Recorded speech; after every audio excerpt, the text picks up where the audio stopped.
I think it's time for some sports. I don't know, man. Maybe it is. Oh! That's right, ladies and gentlemen. It's that time.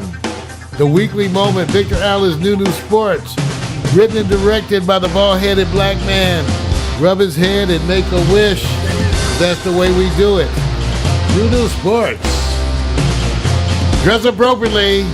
Sports bras and jock straps. It's time for sports, people! Yes! You all good, man? I think I got it out. You got it out. We talk relationships. You talk your favorite pastime. I don't know. Maybe it's not your favorite. It's close to your favorite pastime. Okay. And then you had to go talk Trump, which is just an unnecessary thing. But you know what? And I think about this all the time. What unites usually countries, communities, the world? Well, between politics and religion, thank God we got sports, right? Because escapism. Just imagine you living in a time where sports was not part of the fabric. It was either religion or politics. So somebody said, well, what are you talking about? I said, well, France right now basically is the big dog because the weekend belongs to them. And not only because it belongs to them, they're associated with Give them a clap. Yeah, they're associated with their national holiday, Bastille Day, which is the day before they won the World Cup against Croatia, which was a damn good game. So I just said, France is partying until it's 2022. And the reason why I said that, because the odds already have them at least favored second behind Brazil. Now, here's my question. For 2022. 2022. Wow. So if you could go 4 years out and say, yo, in 4 years, somebody that's 15 is going to be 19. Somebody who's 18 going to be 22. It's a jump. It's a big-ass jump. Now, that's not a big deal. Now, here's the thing. Brazil, you got no problem favoring Brazil, right? You wouldn't do bad favoring Brazil, right? Not a bad thing. All right. Ask me where the U.S. is favored. Come on, man. Give me your best shot. What is the U.S. ranking? You want to guess? No. Why not, man? We're not on there. Yes, they are. Look. Do I have to roll down? No. You don't have to. You don't have to roll down. It has nothing to do with that. I mean, I just wanted you to see if you had to guess, because if it's I would have thought they were not ranked. Well, they're gonna. Some of the ones who got in this year had never won. There were a number of them. Right. They had never won a game. Right. When you go look at it, only a certain amount of teams have won this. That's the part. Croatia is the smallest team to ever get that. Right. They're the. Smallest country. Country, yes, because they only have like 1 million point something. So they are overachievers. Got it. All right. Let me give you what they're doing this right now. 5-time world champion Brazil opens at 6-1 favorites, followed by France at plus 650. That's just the numbers, how they related. 2014 World Cup winner Germany is at 7-1. Runner-up this year Croatia is up 30-1 odds, while Belgium's at 12-1. United States, which didn't qualify this year, and for the first time since 1986, is 60-1 long shot, which means 16th best right now. So the motivation to me, 16th best in the world. Yes. So that means they can get to the Sweet 16. Would you? At 4 years from now, the target is, can we get to the Sweet 16? Now. No. Wait a minute, man. I'll let you clear your throat for a second. Wait a minute. You said no. In 4 years now, all they got to do is just nurture and develop the expansion of MLS and its fan base. Maybe, because I tell you one thing I have noticed. Because of the World Cup, it's got me paying attention to the local stuff going on. And there's been some really, at least they hype it good. The commercials are good. The hype is good. They make you want to tune in. Vic is over there. I don't know what he's doing with the social media folks. Just looking at the graphics. He's over there. So you guys don't get to see it when he's over there talking to the social. They see it. You show them the social. Well, he's acting crazy over there, y'all. Well, you know why I can't? Yeah, but I can't tell them because they won't know, because sitting next to you are wonderful devices that he got heat stroke. That's Our phones have heat stroke. Right? They do. They have the phones. Phones got heat and the stroke. air conditioner is so loud that if we turn on the air conditioner in the studio during the show, you can't hear nothing. But Right. All right, let me go on back to this. Here's the thing. Back to the Right. And sports. And just so you guys know, one, you didn't pay attention to that Russia was hosting the World Cup. Oh, I did. They played a back seat. Okay, they played a back seat in the sense that nobody really talked about them because sports is like, don't you bring the politics over here. Well, the graphics, the opening graphics for the shows were wonderfully done. Right. And I did notice there wasn't, you're totally right. It wasn't pushed that kind of way. It wasn't. Even though some of the graphics implied the cultural things and all that. Right. But yeah, that was part of what was really interesting. Yep. Was to have different the commentators were non-American. Right. And so all of that it added to the whole absolute broadcasting pleasure. To me, I loved the way I learned a lot and enjoyed it. I'm just curious how many people, out there actually watched a bunch of the World Cup. It was a great game. Bad timing, of course, for us over here in L.A. For the shows are like 7 in the morning. Dude, I'm up watching. I am literally up watching. It wasn't bad for Victor. No, man. I love it. For me. I'm watching the track and field, getting up early in the morning. I love it. Now, it is bad in some cases. Now, let me switch over to this. This is more important.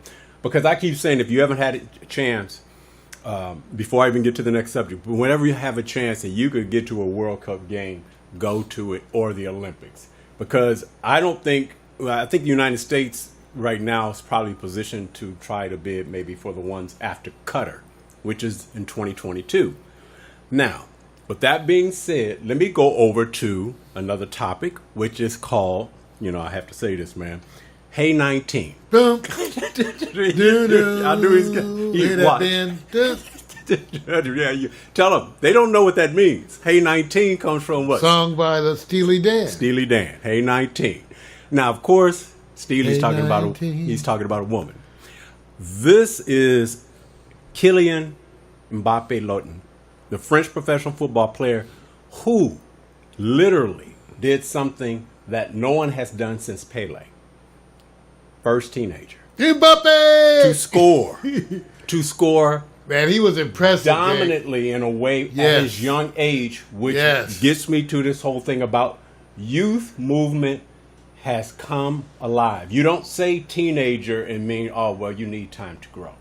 So for what he's being recognized for, not spitting on Ronaldo, you guys, I'm not doing that. But we did watch Ronaldo, who got knocked out, try to trump, I hate to use that word, the headlines by saying, I'm moving to Juventus, the new soccer club he's on. He tried to do that in the middle of all this to gain that steam and that media. Whether it was intentional or not, it really wasn't going to play well. Because if you ain't playing, you're just sidelined, even if you're one of the greatest.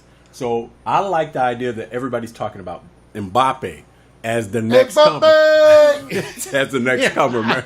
It's saying you're getting used to it already. Mbappe! What is sports, all you guys? Us connecting with a character, somebody we can call by name. I like where France is going. I like what they did. 4 years, can you guys wait from? I don't know. And I would get into Qatar. He's only 19, so he could still be growing physically. Yes. I mean, the team is young.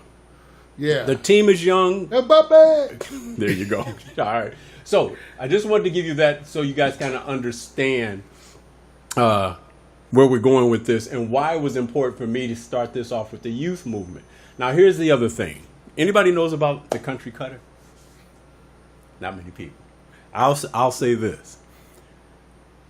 If you are in the news, it's not usually in the news for the things that are positive. Usually it deals with a past climate of terrorism. Those who are impacted or have been identified from being from this country. I find it very unique that sports stops this wrapping of what they call wars, terrorist groups, individuals. All of a sudden, when the sports come, it's like it's in a bubble and it's shielded from it. So I don't want to get too much into this. I always say you guys go just look at what Qatar is about, where it has been recently. And you have to applaud them because I never thought this country would actually be awarded a World Cup. Well, I'm blown away. I think it's wonderful that they have been awarded the World Cup. I know politically, the question of that issue with Qatar, just in a simple way, seemed to be more regional between them and the other folks in their immediate area, Right. and the politics seem to have been exclusive to their own tribalism. Yes, it is. And that then they didn't tempt it to use, to me, that their political powers of persuasion and influence to set a spin on their internal conflict with the world. So that's part of it. In other words, I know about the spin. Yeah, they tried to make a spin, and the U.S. supported them. Right. And so there was a spin against Qatar, which appeared to be directly the cause effect of their other folks right there next to them, who are not necessarily people you're going to agree with at all. So again, I'm glad to see it. It's wonderful to see. And good luck with Qatar. Yeah, and anytime you can get sports to push aside religious confrontations, battles, military, political, I'm all for it. So, hey, congratulations. I just hope the U.S. can make it. I'm really not trying to jump on us, but it just seems like the adoption of having soccer clubs, professional soccer clubs and everything, it doesn't seem like it's translating over to international best play on the field. Not knocking them. Not okay. There's always, it's like the Lakers. Everybody wants something to hit fast. Right. And soccer, at least I can say this, Vic, it's a building, it's a growing presence. We know it's a growing presence. Right. We've been seeing the numbers, it's growing. I'm liking it. I couldn't play it worth a shit when I hated it, man. All that running, and I was a chubby kid. Are you kidding? I loved it. I hated it. My mom told me she loved it, but I just remember I couldn't do all that running. I mean, I was a chubby kid. I played goalkeeper. I loved it. Oh, yeah, that sounds like I could try some goalkeeping. Right. As long as I don't have to be running up and down that damn field. Okay. All right, going on to the next one here. This is where I sit there and say, Summer League is on and cracking, on and popping, on and working, on and doing. Call it what you like. And then LeBron's brand finally arrives. Because everybody was going to wait and say, when is he going to come to a Summer League game? And if he comes into a Summer League game, he's going to come with his brand and his stamp. So if you see his shorts, if you can see the shorts on display here, I'm not sure if everybody can see it clearly. The Lakers' name is in a particular position that usually is not norm. Now, Bron understands how you communicate with the younger generation. He's very good at doing this. I say it's cool. Now, a couple of subjects here. Number one, Lakers are undefeated going into the semifinals right now in Summer League. I think they're one, if not the only club that's undefeated. And I think they play Cleveland, the team in the semis that LeBron left. So I can't wait to check that out. And number two leads me to this part where he knows how to communicate. If somebody gave you some shorts like this, Mario, would you take them? Would you wear them immediately? Period. Yes or no? Yes and yes. Yes, I would definitely take them. You will wear them. And I would wear them. Yeah. I'm a Lakers supporter of the team for the last year or so. Okay. So that's easy to do, right? And I became a supporter once Kobe left.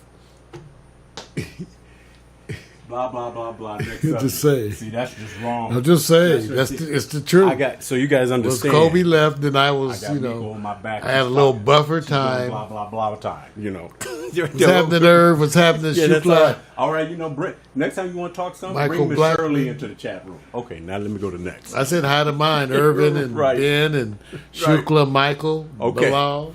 Here's the one that I know I don't really care because I don't consider myself traditional media. It's the part where I say LeBron should shun media comparisons to MJ as the greatest.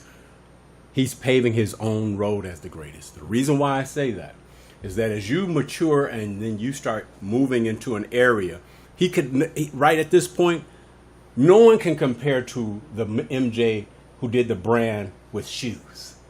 So he has his own empire that he developed on behalf of being one of the strongest merchandising products that has sustained for so long. Magic Johnson No one saw his entrepreneurial pursuits crossing over into another sports enterprise, baseball, and what he has done in the community. LeBron stepping up now. I think he's already made history. The reason why I'm saying that is because MJ, nor Bill Russell, nor Magic won championships at different organizations. If he wins here, that means, to me, he's setting something up, not as players who were picked up as bench players or support. The idea that he says, I go to each of these organizations and I leave an imprint of a championship title where I go. If you have to go somewhere where you leave the greatest imprint, they're going to say it's either going to be one of three clubs: San Antonio, Lakers, or Celtics. Where do you have the best as it relates to what's recognized as the basketball mecca of championships? Not going back way back in the day, except setting the tone with how many NBA championships, one less the Celtics, that were mostly accumulated back in the 60s, most of them. I'm going to say LA. Now, I believe he's doing something to pave his own way, and he's thinking about enterprise, family, and beyond. I think right offhand, he has his own greatness. I just wish when I hear the media, I wish they just stopped the talking about comparing to Michael, that he has to do this thing with Michael. I'm going, you got to be kidding me. If he won 6 championships and they were all undefeated, would he still be as great? I don't know. Will anyone ever repeat what Michael Jordan did with shoes? Do you know how long this has been? I can't see anybody having shoes that last that long. It's a brand that strong. So I'm just saying thank you. I can't wait to see. They've been out there so long, they're in the bargain. It's amazing how long. No, but I'm with you. I'm with you. I basically already feel like LeBron has surpassed Michael Jordan. I already feel that he has. I don't think he has anything to prove. True. For the same reasons, I don't need to reiterate what you said, specifically those, the number of championships in the places. Yes. That for a solid, 8 years, he's made the finals. Yes. 8 years. So his own greatness. That's all of that is testimony to it. The other thing that I see in terms of just straight basketball, in terms of what he's done, what he just did. Michael Jordan never had a team he personally carried in the way right. that LeBron carried them, the Cleveland, for the whole year right. and through the playoffs. Michael never had a moment where he had to do that. That's true. As a player. So to me, LeBron has already passed him. Then you get to the things that are actually not so much basketball, but are very important to me. Michael is historically apolitical. There's never going to be any comparison. Right. He is in no way, he can't even be mentioned right. in the same sentence as LeBron James, who has made a testimony of where he stood having a voice and his consciousness from the beginning. Yeah. From the beginning. And because of this, I admire him as a man, where Michael Jordan, even in his Hall of Fame acceptance speech, to me was aggravation. So I'm sorry. I don't hold them together. One I respect way more, because it is to me one thing to be a great ball player, but it's another thing indeed to be a great person. So that's where Michael Jordan and Barry Bonds, they're just a certain level of respect they never will get from me. Never. Said and done. I want y'all to know. Never. This has been the excoriating moment of Mario Hemsley. Stand up for something. He's going, you know what? This is a great exhale day. Sorry. And I want you to notice this. When he ain't happy, he drinks that coffee. I'm happy. I'm happy. All right, you guys. So what am I doing? I'm literally telling you that he doesn't have to do any more, because I believe his macro vision of what he's doing is way beyond. And I think what he's already done is cemented to me. Whether he wins another championship or not, he just takes it over the top if he does it with the most notable basketball organization. Overwhelmingly proving it, though. He will do something no one else has done. So you undefeated title winners, if you go with MJ, which I think he stands alone as being his own greatness, And then somewhere, some way, somehow, somebody who has 6 more championships, because we didn't get to see him play, Bill Russell sitting there going like this. He goes, okay, everybody keeps talking about LeBron, and they keep talking about MJ. Let me count how many rings I got. 1, 2, 3, 4, 5, 6, 7, 8, 9, 10, 11. Oh, by the way, I do have a championship ring as a coach. So time gets distracted away from the present conditions, because if you've never seen them, you discount them.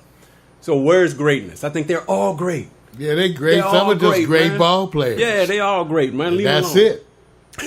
Okay. Great ball, not great people, just great ball players. Right. Some are just that. Just great. Just leave them alone. Everybody back.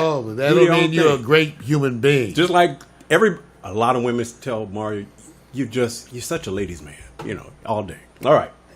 So you're an asshole, but you're great at it. You're right. Let's go over here. NBA trending. I picked the topic.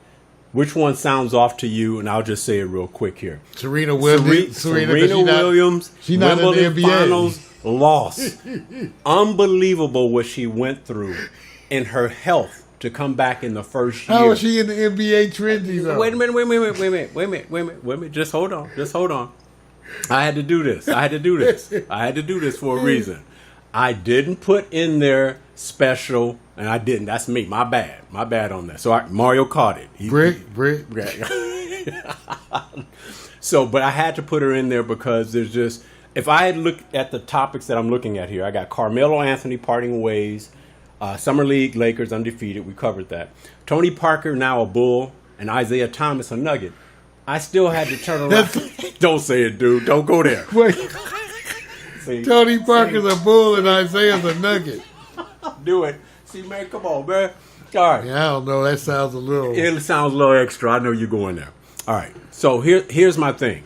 If there was a subject that you believe that's going to transcend topics even throughout the rest of the summer, I believe it's between Carmelo and... this is hard. I don't have a second one. Because Lakers winning the Summer League championship it won't make any difference. Right. No one cares. Tony Parker being a Bull is... Well, I just think those are going to work. I think my thing is that they're just going to be not going to be a problem. I think Tony Parker is going to fit in, right, and I think Isaiah Thomas is going to fit in, right, with the Nuggets. I think that won't be a story so much because I think it's going to kind of work. I'm hopeful it's going to work. I think the subject that may get more pull, even if Tony Parker gets in and serves more time, keeps himself not getting injured, is Isaiah Thomas, who had that mega contract, signs for the NBA minimum to go 2 years ago from the triple-digit 100 million, bam, to now you sign. Well, that's year. What 2 dull seasons and injuries will do. Yeah. Hey, look, I'm not. He can still prove himself. He has a good chance there. Yeah. Yeah, so. I agree. I'm just kind of shocked that he has to now go prove himself. But they are right about one thing: it's not easy to overcome injuries. When I started looking at the salaries too, Vic, when you start looking at the salaries like I did recently, because I was trying to understand Devin Booker's salary, right, what he was getting per year, and the other ones per year, then you see some stunning variation in terms of who gets what. Right, and what he's done is he's bigger, taller, a lot more athletic, and can play defense. I still think the part here is I can't wait to see how Kawhi Leonard is treated, because most people don't realize when you're at the height of your success and then you get injured, that everybody expects you to just bounce back and it's just normal. It depends on the severity of the injury. So I can't wait to see, because I know with Isaiah Thomas, he has not been the same since his injury. Although he was in Boston, they said he came back, but still, all those things, I don't know. I think it's just the right place and right time. Yeah, and their metrics on all of that, right? They just don't talk about it. True. In other words, they do that for surgeries. They're keeping track of, in general, what percentage they quote unquote success, what equals success, all that stuff. Because as a physician, they monitor that over time so that they make the selections. Yeah. So it's there as information all day. It's just interesting. I bet you that it's not great, and that's why they don't talk about it. You have that you have more lasting effects than a bunch of people know. So. Okay. All right, I'm going to go over to something because the youth movement still prevails. And, you know, I'm a track and field nut, and you have to understand, I gave the title to Mbappe as Hey 19. Well, we're going to take it even further. We're going to go to Brianna Williams, track and fields, 16 and powerful.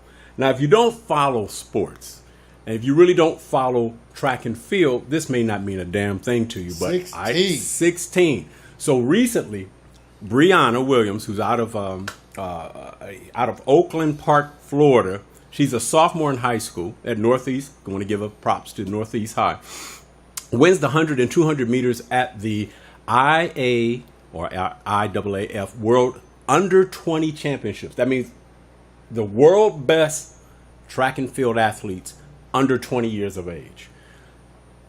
To watch a 16-year-old, and I had to keep putting this in my head, that she's running against people that some are already out of high school, already considered themselves professional, and she blows them away. It wasn't really that close. So you're talking about a woman that has 4 years to go before she's 20. She's 16. And I've been watching this for a while. There have been other high schoolers. There's a Candace Hill and there are Marion Jones, others who've done what they've done. But she set a different climate as it relates to her competing so fast against what they call the best already. So the message is kind of twofold. Early development or more to come.